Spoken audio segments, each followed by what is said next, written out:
All right, well, welcome to our FICWorth Benefits Advisors webinar today called Does Your Performance Review Process Need an Extreme Makeover? We are thankful that you have taken the time to learn a little bit from us, and hopefully we'll be able to give you a lot of good, useful information in this arena.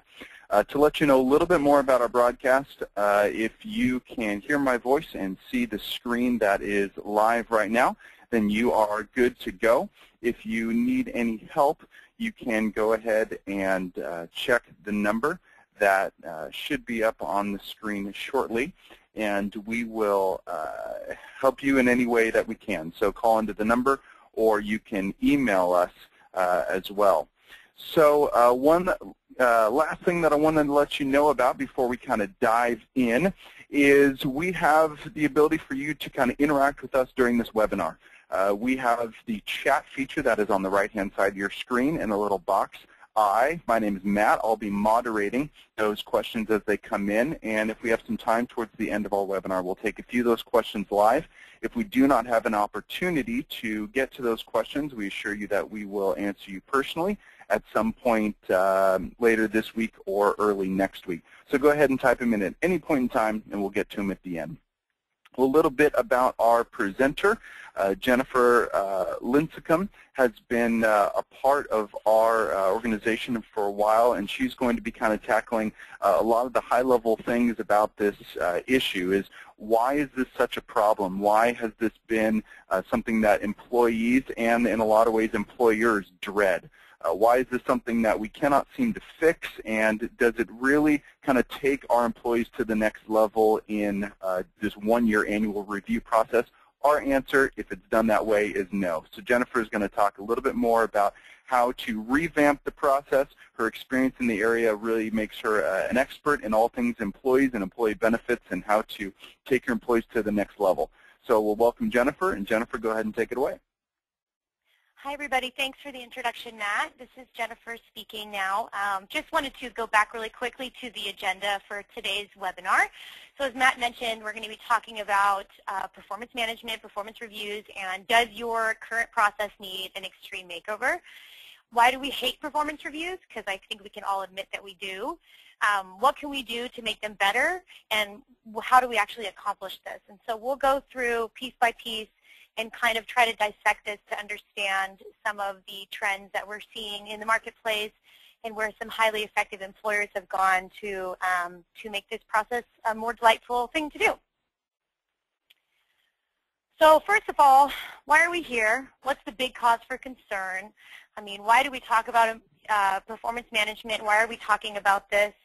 And the big reason is because the traditional process doesn't work. It's what we see time and time again with employers. It just is not working. And we'll go into the reasons why and why people are seeing that they are not getting the results that they want. And the other thing is that everybody hates it, as I said earlier. Managers hate it, employees hate it, everybody hates this. HR hates it, executives hate it. It's just not a fun process to do.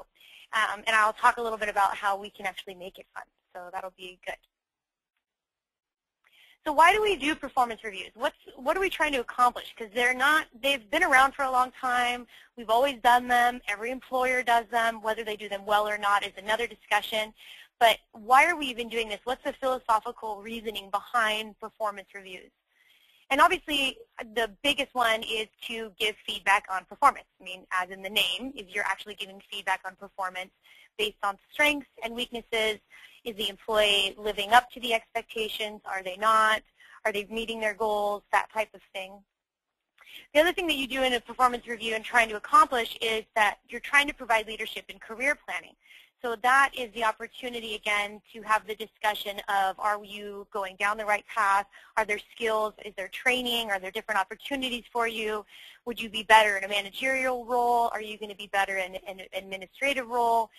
Talking about that with your manager is really an idea behind these performance reviews to give the voice of that discussion, as well as discover what the employee wants or needs from his boss and employer. So this, I think, again, and I'll say this a few times throughout the presentation, is just giving the employee a voice to discuss wants or needs, concerns, goals, dreams, hopes, fears, all of that.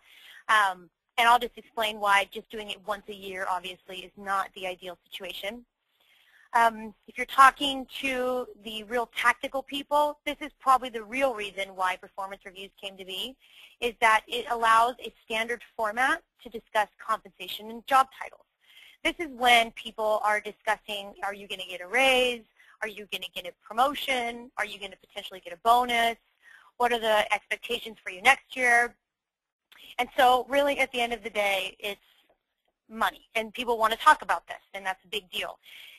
But it allows, on the employer side, it allows you a standard format of doing that, so that this is when you're looking at your job tiers, your compensation classes, looking at your bonus structure, you're looking at all of those different things.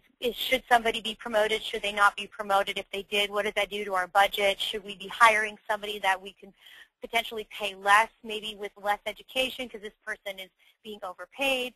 It's kind of the time to look at that whole compensation conversation that you're having with management, HR, and the chief executives.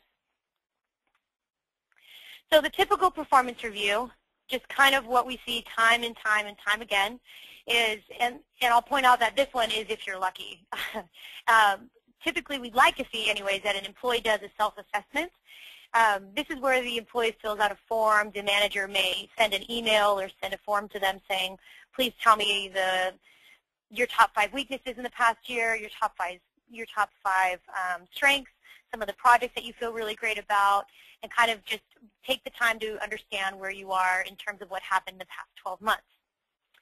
And then what happens is the supervisor, independent of that self-assessment, it completes a standard performance review. And typically this is a form or a letter with the pros and cons from the last 12 months, and then identifies areas of improvement. So talking, for example, you may say something of, you did a really great job this year. We're really happy with how you've integrated into the team. We're really happy with the result that you got because of this project that you worked on. And then a new goal may be something along the lines of, we really need to see you demonstrate better public speaking abilities. So we'd like to see you focus on that next year. What they also do is they communicate the bonus title and salary as applicable. So obviously everyone has different types of structures. Some people have bonuses, some people don't. Some people have salary changes, some people don't. And as many of you know, in the past couple years, this part has been the most awkward, awful part because a lot of people haven't been giving bonuses, title changes, or salary increases. But then after that, so essentially the employee fills out a form, supervisor fills out a form, independent of each other, and then you have an hour meeting to go over it. And the hour meeting is just a conversation where the manager comes in or supervisor comes in and explains that this is what's going to happen. You're either going to get a promotion, you're not. You're either going to get a bonus, you're not. And it's just essentially a top-down conversation. Ideally, sometimes you hear that the employee will actually speak up, but it's fairly rare to hear that they are really having this confrontational conversation in an effective way with their manager. Sign the copies, repeat again in 12 months.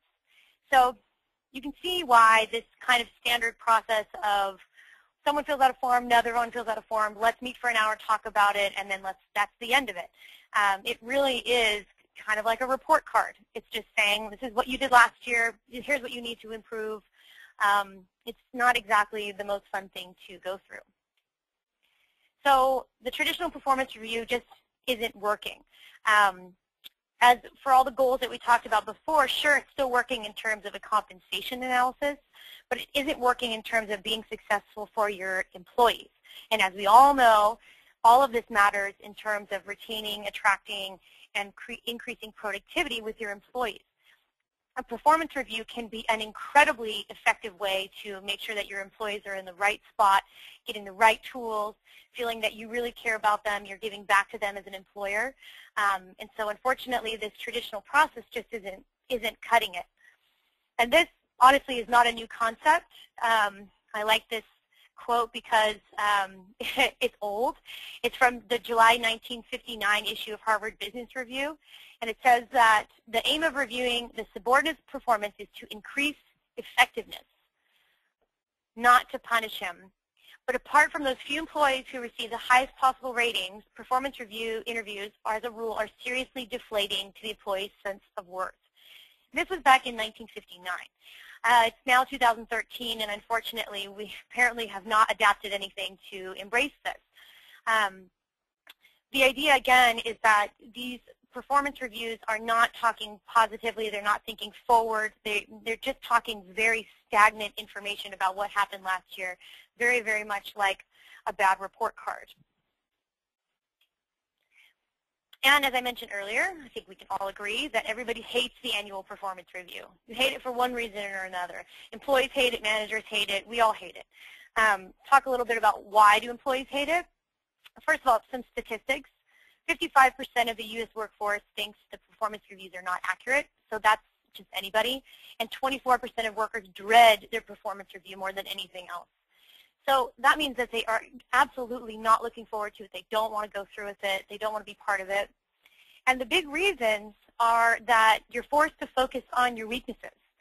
You're forced to talk about why you had a hard time with that project, or why you're having a hard time getting ahead, or maybe why you're having a hard time meeting your sales quota. And then the other piece is that employees typically aren't involved in the process.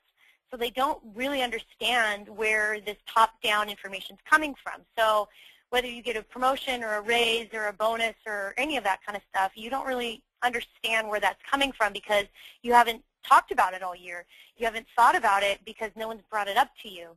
And so I think that that's, too, where you see that it's difficult to see the hard work paying off, that you work really, really hard, but you have to wait 12 months to get any kind of reward from that. It doesn't have to be a financial reward, even just a discussion about what a great job that you did. It takes that long to see it paying off, and so you lose a lot of steam. And at that point, maybe your workload's in January, and in January you do all your great projects. You know, you think about accountants. They only have a certain time of year where they work really, really hard. And then the other parts of the year, it's a little bit more light. So you want to hear immediately after accounting season that wow, we did a fantastic job. We made all of our clients happy. And now we can kind of sit pretty because we did a great job this year.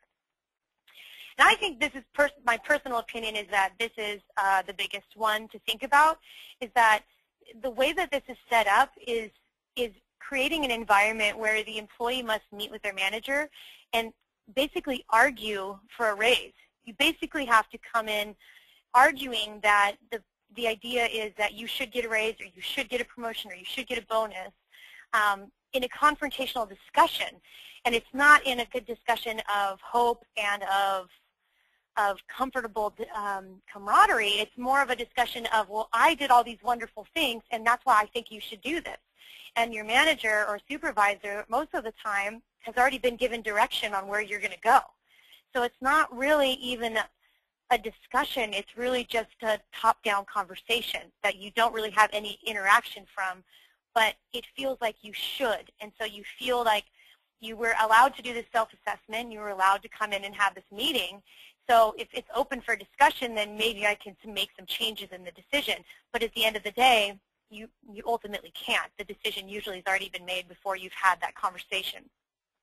So you can see employees don't like it. Managers hate it too. Managers hate it because, again, it's a challenging conversation. On that side, as a manager, you know, we all know it's not a fun conversation to have. If you're only having it once a year, it's just pretty awkward because you're not doing it all the time. So all of a sudden, you have to bring up all of these different things that your employees have been doing throughout the year and make it into a kind of hopeful conversation, but it's hard because you have no control of the compensation. So most of the time, managers and supervisors are given direction of this. You can give them a 3% increase in bonus, or I'm sorry, in salary, and the bonus is going to be 1% or 5% of their pay, something along those lines. And you're given that direction, and you have to divvy it out to your employees. That's tough because you really have no control over budget cuts, freezes, standard compensation structures. You have no control over that, and so it's a difficult conversation to have because it's not something that the managers necessarily believe in either. So they're getting direction from their top down, and then they just have to communicate it to all the employees within their group. And then the third most obvious reason is that it takes time to do the reviews. They're difficult to do. I know we've all done them before. You have to think about all of the things that have gone on the whole year. It's a lot easier to think about what happened last week, what happened last month, what was the most recent thing that they've done. But you have to include everything that's gone on in the last 12 months. And it's a difficult exercise to go through because you have to go back and remember all of this and think about the pros and cons, and then think about how all of that in a whole year's worth, how can you take that and turn it into a positive discussion about career growth and projecting out to the future and where we see them within the organization. Thing is, you still have to do performance reviews. As we talked about earlier, they've been around forever, and there are legitimate business reasons to do performance reviews. You have to have the standard format. You have to have feedback. But let's just make sure that you actually get the result that you want. Let's make this not something everybody dreads, that managers hate, employees hate, and that you're not even getting the productivity that you want from it. Let's make sure that we're actually looking at this as a business decision and how we can make it effective.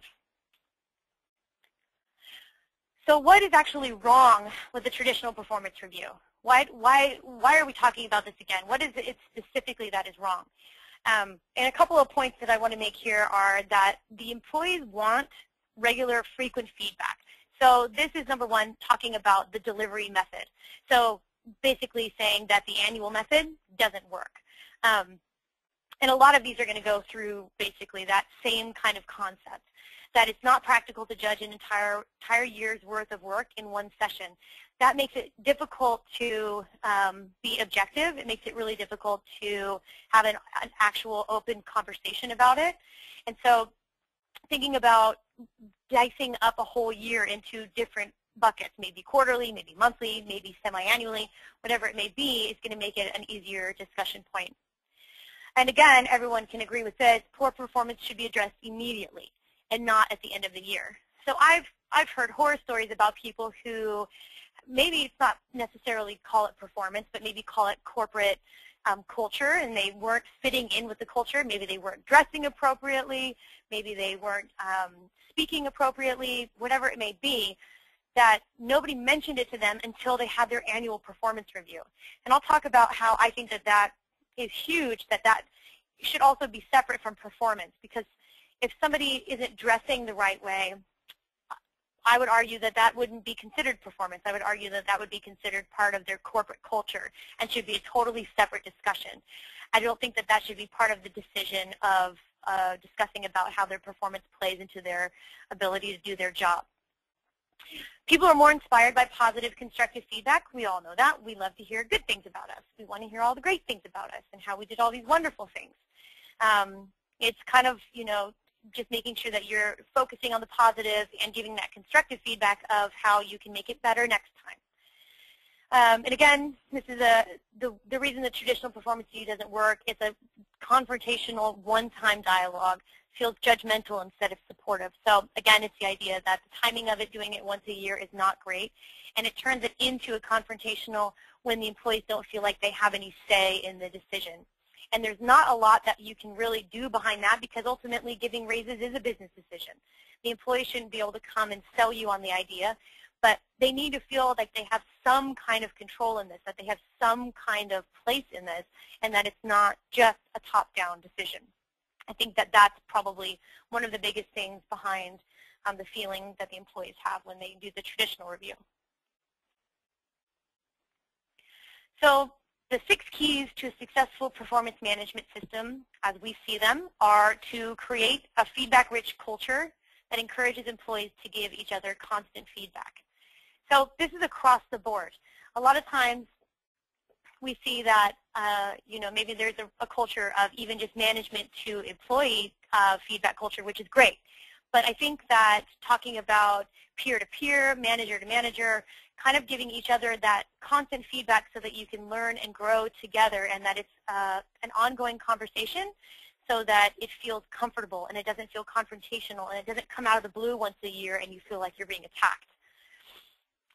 The second is have the managers assess performance and give feedback on a regular, continuous basis. So obviously this is just making sure that the managers make it part of their tasks and part of their ongoing managerial duties to make sure that they are giving feedback.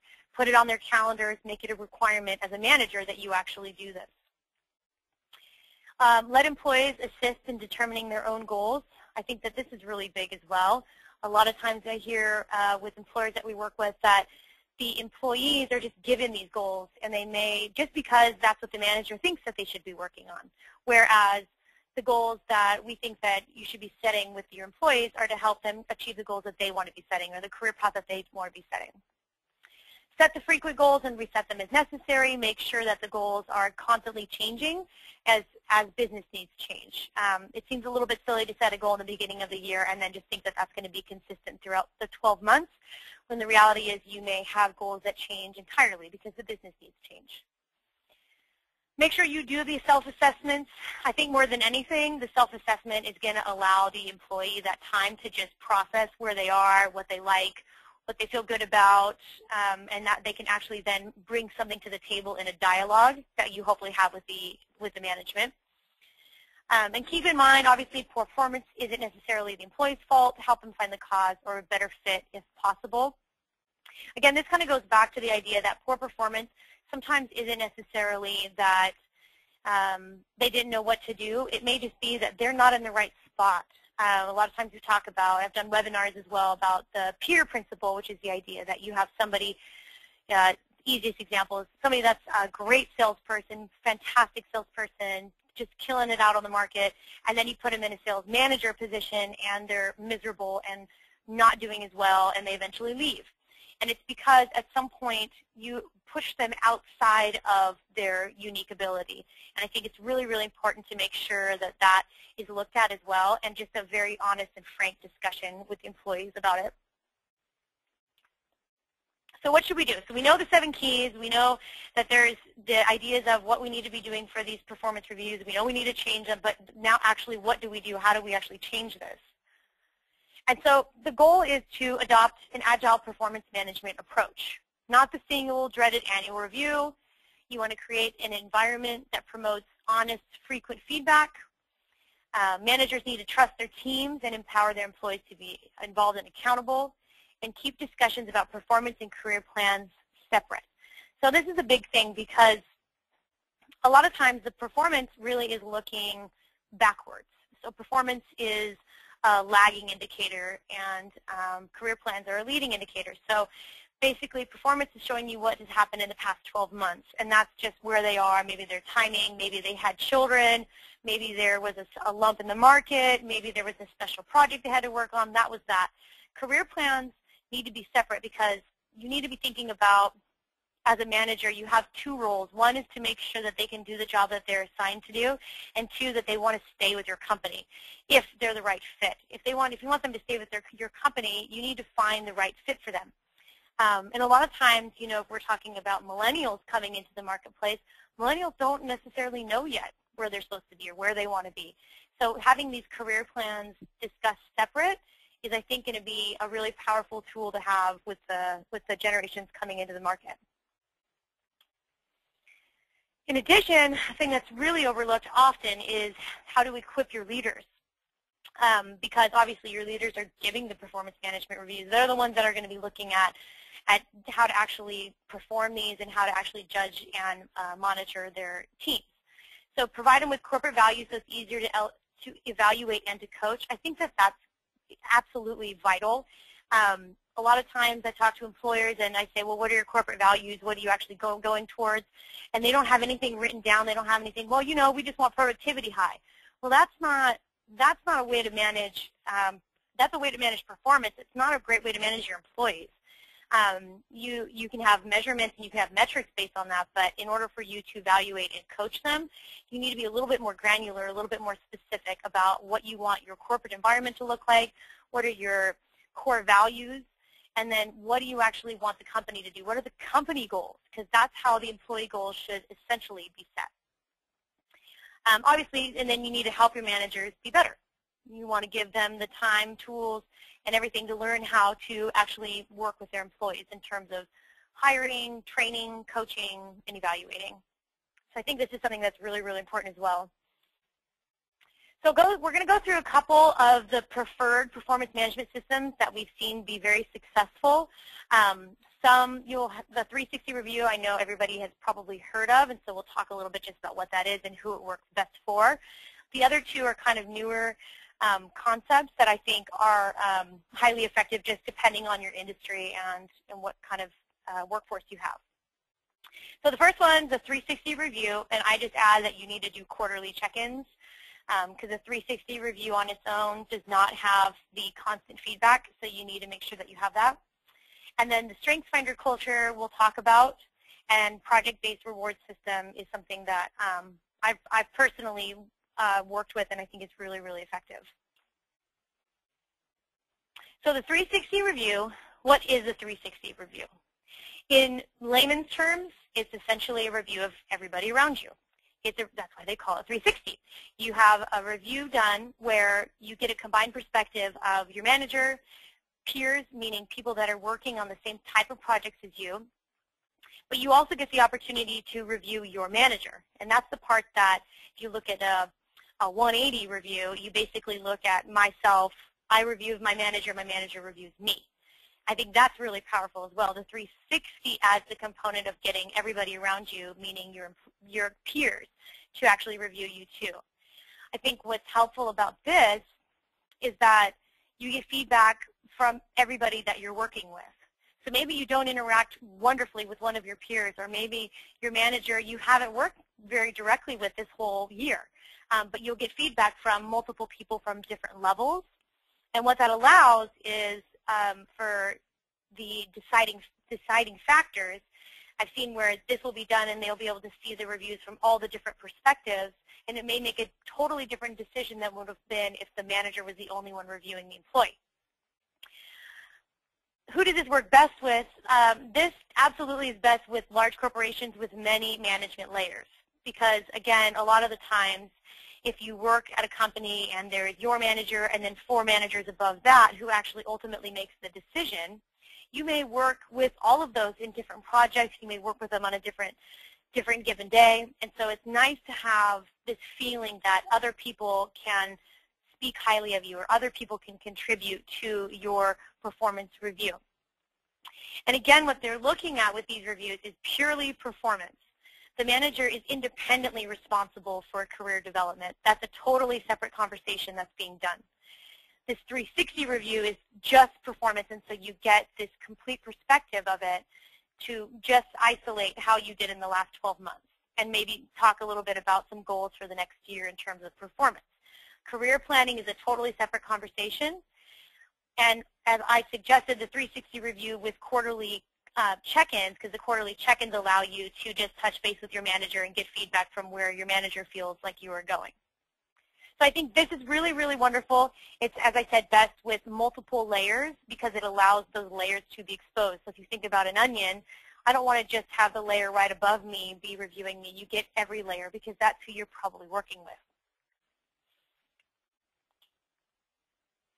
The Strengths Finder culture is based on an online personal assessment test that outlines the user's strength.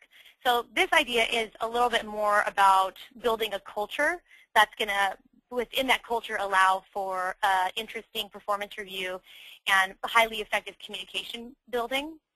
So Strengths Finder is an online assessment that basically outlines the user's strengths. So you get your top 5 strengths. So, for example, my number 1 is futuristic. I think about the future all the time. My number 2 is strategic. I have a command in there, meaning that I will command a room. What that does is allows you to build teams based on unique strengths.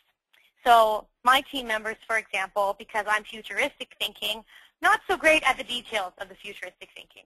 However, I have incredible team members who what they do is help me put the details behind those futuristic thoughts, and they make it into a reality of the details of how do we actually make this happen. Or maybe that was just a really bad idea, so don't bring that up again. So it's the idea that you can build a team with different strengths and abilities to complement each other and effectively have this wonderful team dynamic where people understand each other's strengths. They talk about their strengths. They talk about how they maybe don't have the same strengths. and how that is just a very, very open dialogue and continue to be focused on strengths versus weaknesses. And so I think that that's a really, really wonderful thing. And the idea behind this is that everybody in the organization takes the assessment, and then everybody is communicated with what the assessment results are. And with those results, you can then see how you complement or do not complement somebody else. For example, for myself, my number one, as I said, is futuristic. And so sometimes I can come in with these big, grandiose ideas, and I just need to just talk about them. I have a couple people who I know I can go directly to, and they're always wanting to hear all those different things. However, there's other people that I can go to where their number one is maybe a tactical strength. Their strength is very tactical. If I start going off in my big, grandiose ideas, sometimes they actually get overwhelmed and think that they need to think about all the details right now, where I can kind of warn them, okay, I'm going to go into these crazy ideas, let me just get them out, and then let's talk about it. Because if they start butchering my idea while I'm talking about it, it does not make me feel very supported. So it's that idea of surrounding yourself with people that will help you bring out your strengths more and more and push away your weaknesses and not worry about them as much. The third one is a project-based reward system.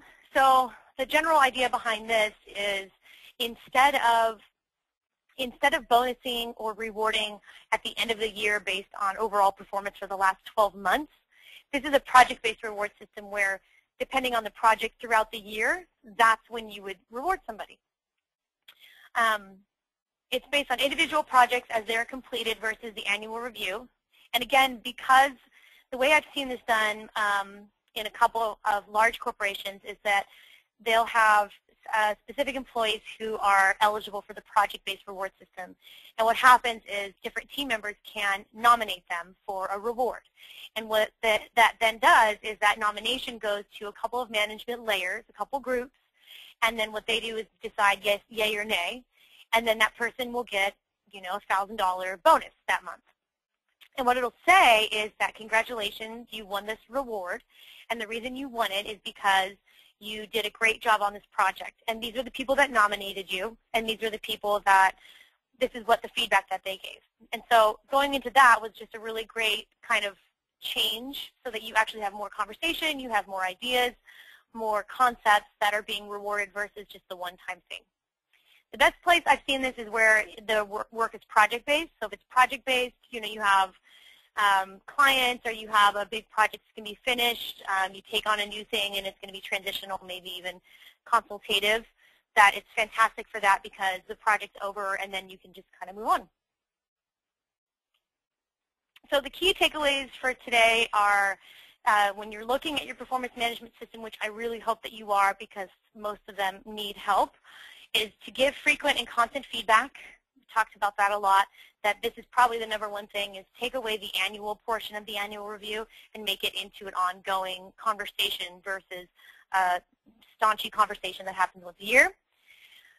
Be flexible according to immediate and changing needs. So that means be open to new technology, be open to new ideas, be open to changing goals of your employees because they're going to continually change as they grow. Good coaching is key. Invest in good and quality leadership so your managers can become better coaches and mentors. So make sure that you're training your managers on how to get the biggest results from your employees. And finally, stop intimidating and start motivating. This is my favorite one, obviously. I think that instead of having this intimidating conversation of, here's what's going to happen to you, you're going to get a tiny little increase, a tiny bonus, you're not going to get promoted, and the goals that you're going to have for next year are X, Y, and Z. Instead, let's change that conversation to something that's motivating of, you did a fantastic job this year on this, and I want to reward you in the way that's going to be most beneficial to you.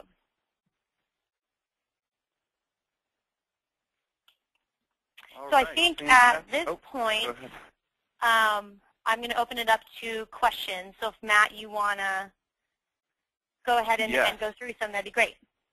Absolutely. We do have a couple questions that came in while Jennifer was presenting. So the first one here is I feel like our company's performance review process could use a makeover, could use a lot of the stuff you're talking about. But how do I tactfully bring this up to my management? Good question. Yeah, that's a great question. It's always challenging to bring new ideas to the table, especially with something like this. It's a pretty big overhaul. I think that the big thing is that, try to suggest making baby changes and bringing up articles that you've read or things that you've seen in the news on maybe even this webinar about things that you've seen that have worked that have been more effective for organizations like yours. And I think that working with HR to get the buy-in is obviously going to be a great way to do this. And I think that most people would be open to it. As I said, most people hate the traditional performance review anyways. So I think coming up with a new way of doing it, but having a business reason behind it is going to be your best bet. Good. All right, our next one here. I would love to make a makeover to our performance review process, but we're in August. So what can we do in the meantime? Maybe some steps to implement between now and the new year, and what to do in the new year. Yeah, really great point. Most people do their performance reviews, in December or something along those lines, or January. I think that, you need to take baby steps anyways, as I said previously.